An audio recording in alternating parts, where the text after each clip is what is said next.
la genealogía ejemplar de Val Lewton, ese ciclo de 9 films fantásticos, se inicia con Cat People, que está filmada en 1941, aunque el copyright es 1942. Pero investigada la cosa, fue filmada en 1941. Es muy importante, fue filmada contemporáneamente al bombardeo de Pearl Harbor, o sea, la entrada de los Estados Unidos en la Segunda Guerra. Cat People, ya el título es difícil, porque sería la gente o el pueblo gato, ¿no? Pero ahí cat está utilizado más bien como felino, ¿no? Sería la gente felina, el pueblo felino, ¿no? Eso. Y es la primera de las nueve películas de esta serie. Y considero que es una de las 10 mejores, de los 10 mejores films jamás realizados de la historia. Bueno, dijiste que en la clase B podía manifestarse todavía más los elementos sagrados, herméticos, esotéricos del concepto del cine. Contanos cómo aparece esto en Cat People. Bueno, precisamente por la trama, de alguna manera, que va directamente hacia tanto fantástico, y al introducir un elemento ajeno, ¿no? Una de las claves del film es lo ajeno, ¿no? Precisamente por eso quería decir el fuera de campo, ya que estas 9 películas, en la genealogía de Val Lewton, tiene como fuera de campo la Segunda Guerra Mundial. Saben que los Estados Unidos osciló, o lo hicieron oscilar, o Dios sabrá qué, durante 3 años antes de entrar en la Segunda Guerra Mundial, ¿no? Que se declaró en septiembre de 1939 y Estados Unidos entra directa en guerra, el bombardeo de Pearl Harbor, que creo que fue el 6 de diciembre de 1941. Yo creo que el gran fuera de campo es aislacionismo, intervencionismo, neutralidad. Y o sea, ya que por supuesto Cat People, entre tantas cosas, es un film terriblemente político. Toda la genealogía es terriblemente política. Es la introducción de lo extranjero. El caso Irena, nacida en Serbia. El Lomitel europeo. Lomitel europeo, lo que fue el Imperio Austrohúngaro, en realidad siempre fue el Altermundus fantástico por excelencia. Pensemos en Drácula nada más, ¿no? Que se desarrolla en Transilvania, región entre Rumania y Hungría todavía disputada hasta el día de hoy. Es la introducción de algo sagrado, secreto, una otra cosa. Y cómo precisamente la mentalidad plain americano, típicamente norteamericana, esto es puritana, ¿no? Emblematizada por el personaje masculino con quien se casa con Irene, Oliver Reed, no puede entrar en eso. Digamos, la impenetrabilidad sexual de Irena, como la de Carrie y la de Marnie, es precisamente un símbolo, ¿no? Es como veremos una anulación fantástica, de clave sexual. ¿Por qué de clave sexual? Porque con el siglo XX, ¿no?, la única simbólica, sobre todo en relación a la mujer, al menos en aquellos años, era lo sexual. Entonces esta impenetrabilidad sexual es lo impenetrable que tiene cierta mentalidad liberal, puritana, con respecto a lo sagrado, que por cierto es lo secreto, ¿no? Y cómo esto se va reduciendo. O sea, todo el film es una reducción de diferente manera. Es una reducción de Oliver, ¿no?, que hay una operación típica de la mentalidad liberal capitalista, que es lo que he llamado la conversión de lo exótico en erótico. Luego, ante el fracaso de ella como una suerte de mascota casera, la idea de normalizarla a través de la psiquiatría, con la cual el psiquiatra lo único que quería hacer es poseerla, violarla de alguna manera. Y ante el fracaso de esa normalización, de esa sacralidad que presenta la figura femenina de Irena, es destruida, es precisamente destruida por el mismo psiquiatra, que por otro lado ve una histeria desconocida, es una histeria que no estaba en los manuales, ¿no? Y esa histeria precisamente, ¿qué es? La luminosidad, la presencia de lo sagrado. Y eso únicamente se puede domeñar, bueno, matándolo. Bien, pero ahora, desde otro punto de vista, estamos como hablando de los hombres de la historia. Sí. Ahora, desde un punto de vista trágico, ¿también no arranca el problema porque Irena a sí mismo no se acepta con su propia tradición? ¿Qué hace en Estados Unidos y por qué acepta enamorarse de otro hombre que no es de su pueblo? ¿Y por qué está huyendo? Sí, de alguna manera Irena es alguien, alguien que huye de alguna manera de su propia tradición porque tiene, a ver, lo sagrado, como lo luminoso, como lo define Rudolf Otto, es algo que totalmente carente de razón. En todo caso tiene una razón propia que tontamente se llama irracionalidad. Es una razón bis. Lo sagrado, lo sacral, tiene una zona luminosa y tiene una zona oscura. Precisamente ¿por qué? Porque lo sagrado, ¿qué es? ¿Qué es sacrificio? Sacrum facere, hacer lo sagrado. En la idea de lo sagrado, en la idea de lo sacrificial, siempre hay un lado oscuro, un lado terrible, un lado orgiástico, un lado sangriento, que indudablemente, entendiendo los mal llamados pueblos primitivos o los pueblos arcaicos, tiene su razón de ser. Evidentemente, Irena, por razones que quedan fuera de campo, en ese lugar, también recordemos que fuera de campo es la Segunda Guerra, ¿no? O sea que tal vez, y sin tal vez, sencillamente ella ha huido, ha escapado a Estados Unidos por razones de supervivencia física, pero esa supervivencia física no quiere decir que haya matado en ella precisamente todo ese tipo de sacralidad. La sacralidad tiene algo terrible, ¿no? Algo ingobernable. Por eso, como siempre decimos, las religiones, ¿no?, son una forma de administrar lo sagrado, de religar lo sagrado. Y por eso en la religión siempre hay alguna límite, alguna falla inherente, porque lo sagrado, ¿qué es? Un exceso, un plus. Entonces toda religión, que por cierto no son tantas, las 2 o 3 religiones tradicionales, de alguna manera siempre tienen un límite en administrar eso que es un exceso. Ángel, ¿podemos retomar la idea esta de anulación o suspensión fantástica que la explicas muy bien en tu libro inédito Dominio Eminente, pero sí, que nombraste recién y respecto a Mandy, Carrie, Irena y demás? Sí. Podríamos decir que la anulación o suspensión fantástica, en principio, como diría Hitchcock, sería un MacGuffin, o sea, un pretexto diegético para que lo fantástico en general funcione. La criatura fantástica tiene que tener una anomalía. Vayamos a lo más extremo, Drácula. Tiene que tener una anomalía física, somática o psíquica. Pero esto se da, por un lado, en criaturas que ya per se son monstruosas. Esto es el zombie, el autómata, la criatura de Frankenstein, el vampiro.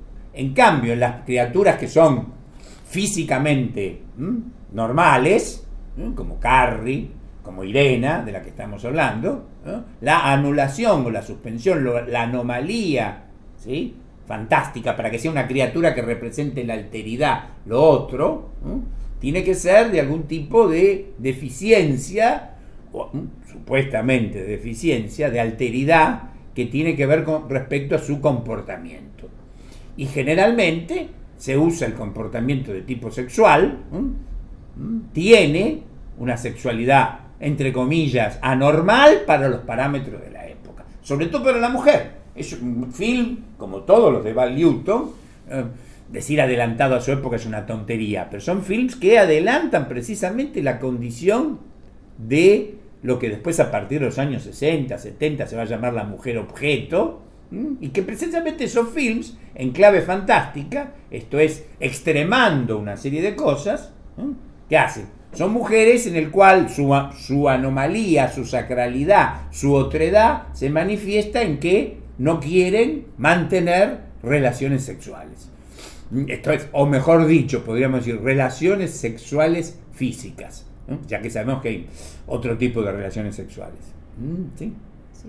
Esa sería la suspensión fantástica. Es como un eje temático, un MacGuffin, que funciona en toda la fantástica desde El hombre de la arena. Tiene que haber una anomalía. Pero esta anomalía puede ser monstruosa, ¿sí?, alienígena, creada por desechos, como Frankenstein, puede ser directamente un monstruo, como Drácula, un híbrido entre lo humano y lo animal, de nuevo como Drácula, o como en el caso de los films, como algunos de los films de Val Newton que estamos hablando en Cat People, la anomalía física más bien es psíquica, No es una fisicidad externa, sino una anomalía interior, una anomalía somática, podríamos decir. Y en este caso, ¿cómo jugaría la otra contrafigura femenina, la de Alice? ¿Qué personaje es? Bueno, Alice, que es un personaje fundamental, Alice es la mujer que hacia los años 40, sobre todo en Estados Unidos y algún poco país, o sea, que se va entrando en la movilización total, es esa mujer que ya trabaja, es profesional, pero de alguna manera para estar a la par del hombre, o sentirse obligada a estar a la par del hombre, esa relación alienante que se tiene sobre todo en el trabajo y en la sexualidad, tiene que ser, como diríamos nosotros, la mujer canchera. Vieron que Alice es la que te conoce el mejor psiquiatra de Nueva York, así le va a Irena con el mejor psiquiatra de Nueva York, ¿no? La que te conoce el único restaurante serbio de Nueva York, la única que le consigue fósforos para la coleccionista, para la limpia pisos del estudio de arquitectura, ¿eh? O sea, Alice está obligada, ¿sí?, a ser la piola, ¿sí? E Irena está obligada a ser, ¿qué?, un gatito doméstico, ¿sí?, un caso de histeria particular y todo eso, ¿no? O sea, lo trágico de eso es que tanto Irena como Alice son dos víctimas del mismo sistema de reducción positivista y puritana del mundo, de lo sagrado y del sexo. Perfecto. Y en la escena, en toda la secuencia de la pileta, de la piscina, sí, hay como algo que se junta entre ellas dos. Exactamente. ¿Cómo sería? ¿Querés desarrollar un poco? Exactamente. Primero es una piscina nocturna y durante toda la escena, ¿qué hace Alice? Flotar. No, nada, tiene que flotar. Esa flotación que tiene Alice, es precisamente el estado en el cual se encuentra su personaje, ¿no? Tiene que estar flotando en un mundo en el cual no puede nadar, pero tampoco puede hundirse, ¿no? Y la presencia nocturna de Irena guarda, bueno, como todo símbolo, muchísimos haces de significación. Uno es que ella se presenta en un lugar de una piscina vestida de saco de piel oscura, no sé si bisón o astracán, ¿no?, lo cual le da una tonalidad totalmente fantástica. Y además, algo fundamental, porque Irena siempre está en víctima, en cambio acá está en victimaria. Es el famosa frase, ¿no? What is the problem, Alice? Es el momento en el cual ella se pone superior, canchera. Es el momento de, ¿cómo podemos decir?, de cambio de velocidad, de shifter, de embrague que tiene el film. Y también poner, si lo que decimos anteriormente, cosa que creemos es acertada, poner en realidad a los dos personajes que son víctimas agonistas del film. Mientras el hombre, tanto Oliver, esto es el esposo y marido, como el psiquiatra, ¿no?, viven ya en un mundo, como podríamos decir, más de acuerdo a su... están más cómodos, ¿sí? Alice, Irena, o la mujer en general, están incómodas. La diferencia es que Alice, como norteamericana, neoyorquina, esto es local, juega de local, sabe flotar. En cambio Irena, que es una pantera, que se convierte en una pantera, ¿qué es? Algo muy terreno. Así que también la imagen, esa escena más citada a veces que vista, porque es la escena más citada del film, ¿no? Rogaríamos que los que nos escuchan vean el film completo, ya que es cierto, la escena es de todo punto de vista memorable. Tiene esa oposición, ¿no?, de varios sentidos entre las dos mujeres, que en realidad hay un trait d'union entre ellas dos, ¿no? Hay como, son dos formas de lo femenino que están obligadas a determinadas cosas, ¿no? Es cierto que en Alice lo sagrado, vamos a decir así, no existe, o existe solamente cuando junto con Oliver, cuando la pareja de ellos se reconstituye, utilizan la regla T como un crucifijo. Esto es que para la mentalidad yanqui, puritana, ¿sí?, lo religioso, lo sagrado, se usa en realidad cuando lo sagrado se te viene encima. Es curioso porque nombraste el tapado de Irena en sí, la secuencia, y en realidad la secuencia cierra con la ropa de toalla, sí, de Alice. Y en el libro, en Dominio Eminente, hablas de los uniformes de ellas dos. Entonces, por ahí si querés hablar un poquito de esto, me parece interesante la simetría que hacen con el vestuario. Sí, demás. sí, claro, tanto Irena como Alice son dibujantes. Irena es dibujante, ¿no? Creadora de sketches, de bocetos de moda. Y Alice, junto con Oliver, participan precisamente de diseños de barcos, o sea, de un astillero, cosa que vamos a tratar aparte, ¿no? Es muy importante esto que aparezca el diseño, lo de los astilleros y todo eso. Pero ya de que aparece en el comienzo, cada una está con un determinado guardarropa, ¿no? Cada una de alguna manera trabaja en el dibujo, ¿no? En el diseño, ¿no? Hay cierta relación entre ellas. A Alice se la ve bastante canchera también en el trabajo, ¿sí? E Irena trabaja, nunca la vemos para quién trabaja en soledad. En realidad el tema de Irena, como el tema de gran parte del film, de los films basados en la mujer, ¿no?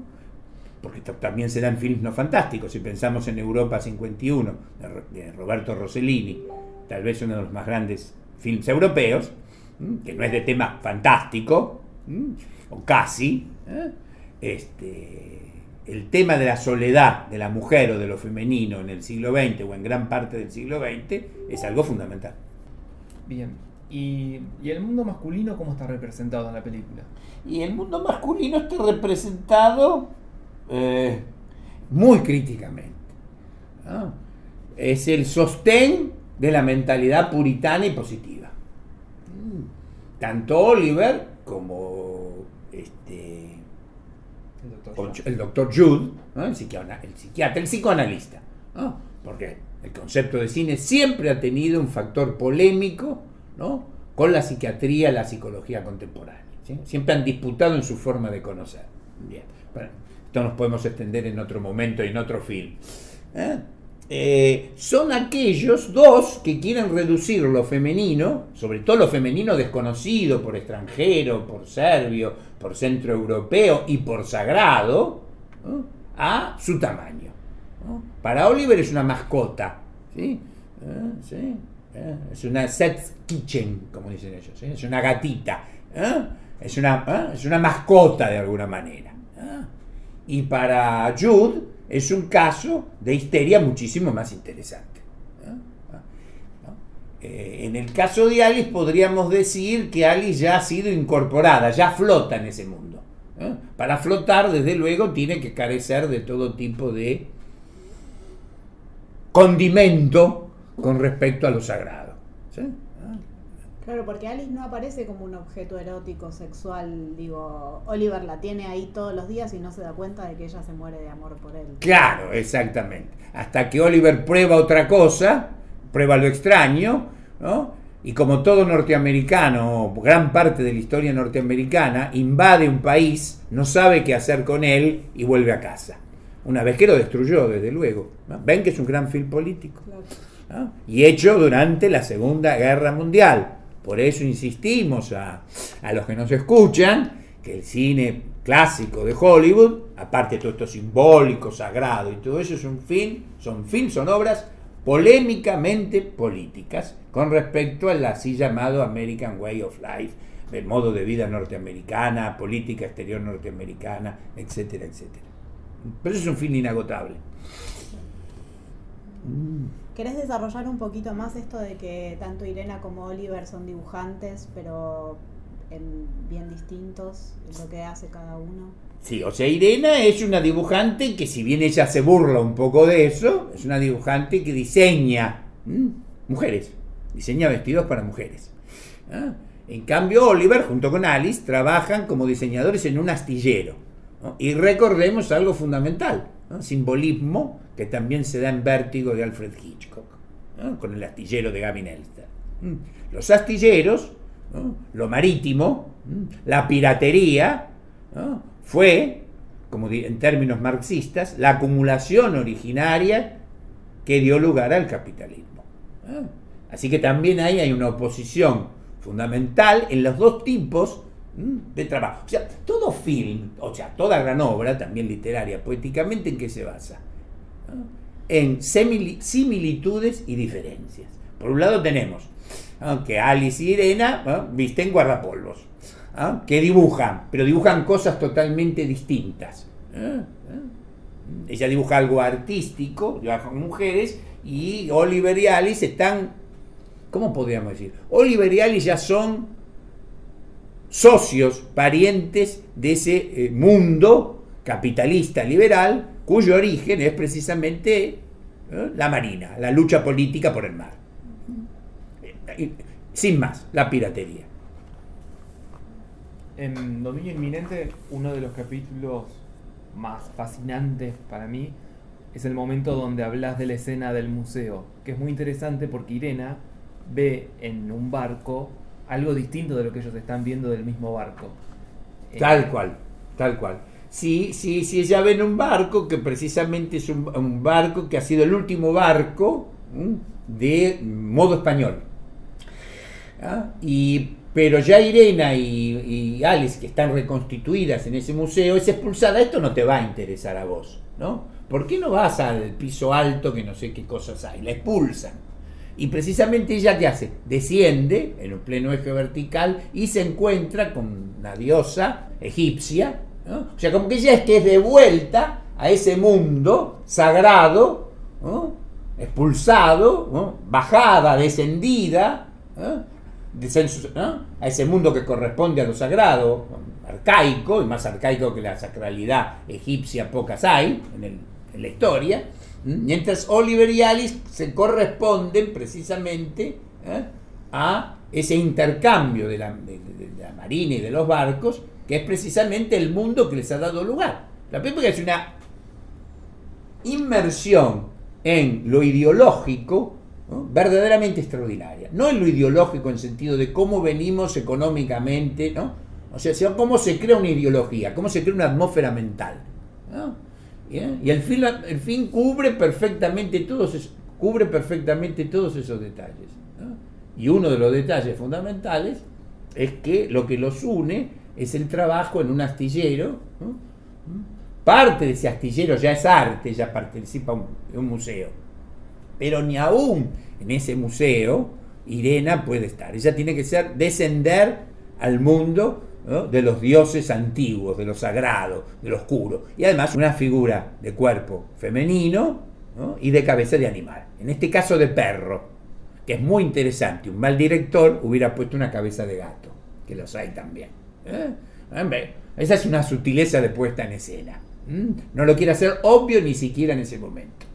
Además estamos en un museo, ¿no? Se supone que puede existir tanto, ¿no? En un piso museo de exhibición de barcos como de deidades.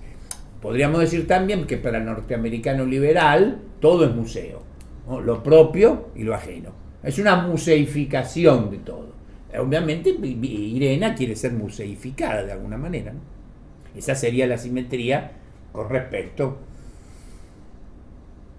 a las 3 o 4 veces, no recuerdo, a las visitas, a las escenas que se desarrollan en el zoológico. En realidad Irena tendría que ser puesta en algún tipo de jaula, en la jaula psiquiátrica, ¿sí? En la jaula puritana, y no quiere entrar en ninguna jaula. Si no quieres entrar en ninguna jaula, ¿qué te hacen? Te matan. Bueno, hablando de jaulas, es como un elemento que se reitera en la película, ¿no? El canario en la jaula, que después ella también lo va a tener en su propia jaula, la pantera en la jaula del zoológico. Hay como una contradicción, o mejor dicho, una lucha entre lo, no decir salvaje, sino como lo primigenio y las formas de encarcelarlo. Absolutamente. En la primera escena de Cat People, que se desarrolla en el zoológico, está ese tronco ahuecado que usan como para basura. Es interesante ver que tanto lo animal en la jaula como lo vegetal se ha convertido en museo. Cierta mentalidad, ¿no? Norteamericana, cierta mentalidad capitalista, cierta mentalidad liberal quiere dominar la naturaleza, que es el origen del capitalismo. Esto es dominar, enjaular, ¿sí? Tanto a lo animal como a lo vegetal, ¿no? Y si queda algo, si queda un tronco, utilizarlo como nada menos que lugar de desperdicios. Y del zoológico a la veterinaria y toda la secuencia esa en la tienda de mascotas, ¿cómo se traslada esto? Bueno, porque hay dos tipos, podríamos decir que hay dos tipos, es una asimetría. Es una simetría entre la dominación y alienación de la naturaleza. Por un lado es sometida a un espectáculo, ¿no? Como sería un zoológico, ¿no? Y otra a otro tipo de pequeño zoológico, que es enjaular animales para venderlos como mascotas. O sea que para Jacques Tourneur, para el autor del film, tener la naturaleza o lo animal enjaulado en un zoológico como en una tienda de mascotas es exactamente el mismo tipo de dominio, el mismo tipo de perversión y el mismo tipo de reducción de lo natural.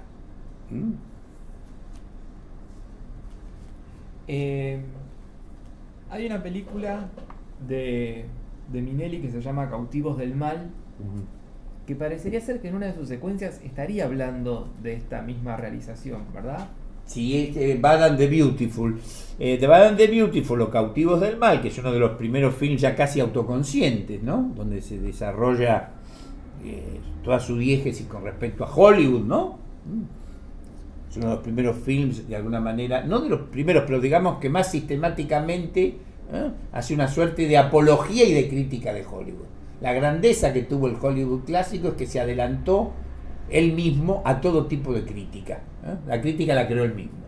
Bueno, hay un momento, un episodio en el cual el personaje de Jonathan Shields guarda o guardaría ciertas similitudes con Val Newton cuando están filmando un film que indudablemente tiene alguna relación con Carpita.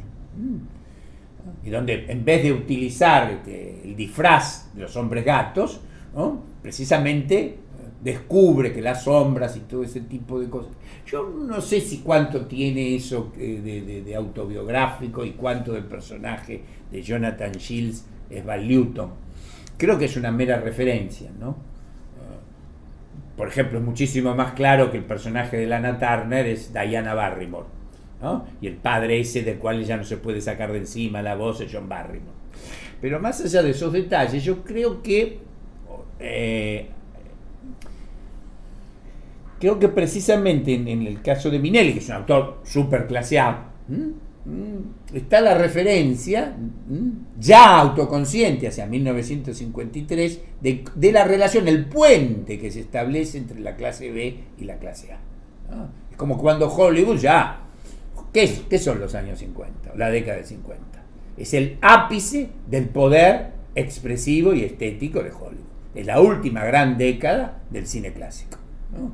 Entonces, cuando uno está en la cima, para no marearse, para no apunarse o para que no te ataque un yeti, tenés que explicar un poco por cómo llegaste a la cima. Entonces, podríamos decir que es un antecedente de la autoconciencia. Y ya hablando como en lo que entendemos nosotros como el fin del cine, ¿no? Y los 80 como década problemática, si las hay. Aparece una remake de esta película. ¿Qué es lo que no entendió los 80 que nosotros estaremos rescatando ahora de esta película? ¿O qué es lo que no se entiende de esta película y mal se entiende? La de Paul Schrader. Sí. Y bueno, Paul Schrader creo que evidentemente, si bien participa epocalmente y mentalmente de la autoconciencia, es como él mismo ha dicho, un calvinista que hasta los 18 años tenía prohibida la entrada al cine. Me parece muy bien que se haya roto ese tabú. Ha hecho algunos films muy interesantes Paul Schrader, ¿no? Por ejemplo, quisiera recordar uno que muy poco fue contado, que es Light of Day, ¿no? Con Gina Rowlands, Michael Fox, ¿no? Y la cantante de rock Joan Jett, ¿no? Ha hecho film. Pero evidentemente, ¿cómo podemos decir? Saltar de la nada calvinista a la autoconciencia del cine de los años 80 y 70, es evidentemente que Paul Schrader no entendió absolutamente nada de lo que era ese film, ¿no? Entonces es como que trató de hacer, ¿cómo podríamos decir? Una remake de algo que no existía. Es como hacer una remake de algo que vos no entendiste.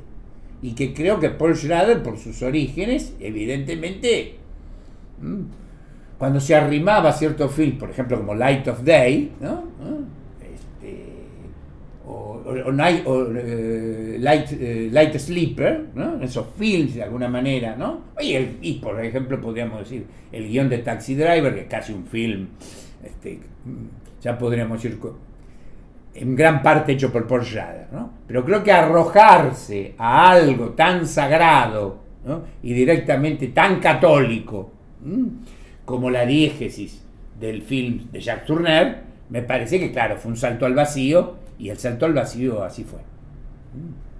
Ahora, qué interesante, ¿no? Cómo se puede hacer una película de impronta católica o de pensamiento católico sin necesariamente mostrar ni curas, ni monjas, ni iglesias. Es que francamente, salvo en casos extremos y en que sea necesario, como I Confess de Hitchcock, ¿no? O El Diablo a las 4 de Mervyn LeRoy, no tiene utilidad ese tipo de cosas. Y por otro lado, recordemos también que en esos films, El Diablo a las 4, o Mi secreto me condenan, I Confess, como las novelas de Graham Greene, generalmente si el autor católico presenta a un sacerdote, el sacerdote no es muy bueno. ¿No? Es un alcohólico perdido como Spencer Tracy en El Diablo a las 4, es alguien que ha entrado en la iglesia medio para escapar del mundo que le parecía un poco complicado, como el padre Logan o Montgomery Clift en I Confess, ¿no? O la serie de sacerdotes bastante limitado de Graham Greene, ¿no? Realmente si se presenta en la diégesis católica o sea, nunca se puede representar la vida de un santo. ¿Por qué? Porque un santo no tiene vida. ¿Qué es un santo? Alguien que ha anulado la vida. Entonces, ¿qué carajo podríamos contar de la vida de alguien que es eso? ¿No? Si aparece el personaje religioso, tiene que ser un sacerdote básicamente, una monja, tiene que ser alguien que tenga dudas, ¿sí? ¿No? Que tenga un culepe terrible, ¿no? Como el padre Carras, ¿no? Que aparte está medio descreído, ¿no? Y aparte tiene ¿no? O sea, nunca se puede representar un sacerdote ejemplar en un film de impronta católica.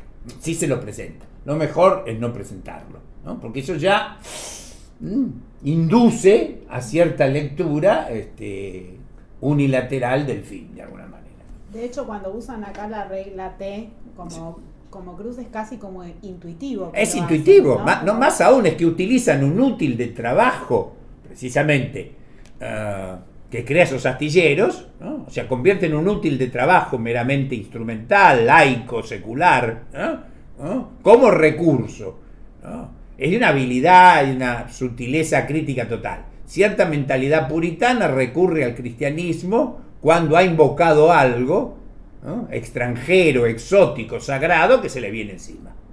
¿Está? O sea, es una maravillosa metáfora de la hipocresía puritana. Y por último, Ángel, para vos, ¿cuál es el legado y la importancia que tiene Cat People en la historia del cine? ¿Qué es Cat People? Y Cat People es la posibilidad de entender, de comprender, no solo la cima de la clase B, aunque los 8 films que vamos a ver participan de este Himalaya, ¿no?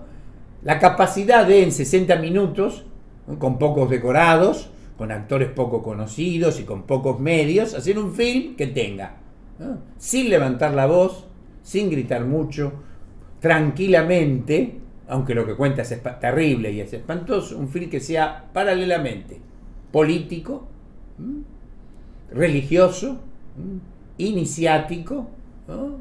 Y que sea un film que se atiene a las reglas de lo fantástico, ¿no? Es un ejemplo perfecto de cómo lo fantástico, desde Hoffman y Poe, ¿no? Hasta este film y en adelante, es tal vez y sin tal vez el género por excelencia, ¿no? Y diría que también muchas veces literario, ¿no? Para trabajar con muchos materiales al mismo tiempo. ¿Por qué? Porque como ya dice que se trata de otra cosa, ¿no? La suspensión fantástica, dice, estamos en otro mundo, aunque el mundo muy real, con una sola anomalía, ¿sí? Como ya lo veremos con los zombies, ¿no? Tiene que haber una sola anomalía, tiene que haber un solo hombre invisible, no 400 hombres invisibles. Entonces, cuando ya se le dice al lector que está en un mundo bis, siéntese, está en un mundo bis, ¿no?